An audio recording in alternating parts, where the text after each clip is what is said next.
பரமக்குடி முத்தால பரமேஸ்வரி அம்மன் திருக்கோவிலில் பங்குனி திருவிழாவை முன்னிட்டு மின்சார ஒளி அலங்காரத்தில் அலங்கரிக்கப்பட்ட மரத்தேர் தேரோட்டம் வெகு விமர்சையாக நடைபெற்றது.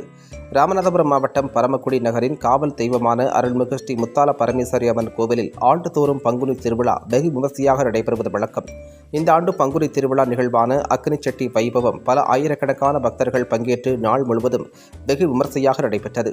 அதிகாலை முதல் திரளான பக்தர்கள் பல நாட்கள் பல விரதம் இருந்து வந்து அக்னிச்சட்டி எடுத்து முத்தால் அம்மனுக்கு நேர்த்திக்கடன் செலுத்தினர். ஏராளமான பக்தர்கள் 21 சட்டி 51 சட்டி உள்பட பல்வேறு எண்ணிக்கையிலான அக்னி சட்டிகள் வேல் அலகு குத்தி நேர்த்திக்கடன் செலுத்தினர். தொடர்ந்து மாலையில் 8 மணி அளவில் வண்ண மின் விளக்குகளால் அலங்கரிக்கப்பட்ட தேரில் அம்மனுக்கு தீபாராதனைகள் செய்யப்பட்டு கோவிலை சுற்றியுள்ள 4 மாட வீதிகளிலும் வலம் வந்து பக்தர்களுக்கு அலங்கரிக்கப்பட்ட மின் அலங்காரத்தில் அமர்ந்து முத்தாலம்மன் அருள் பாலித்தார். தேரோட்டத்தில் தமிழகம் மட்டுமல்லாது பல்வேறு நாடுகளைச் சேர்ந்த பக்தர்கள் பங்கேற்று சுற்றுவட்டார கிராமங்களைச் சேர்ந்த பல்லாயிரக்கணக்கான அளவில் பக்தர்கள் முத்தாலம்மனை தரிசனம்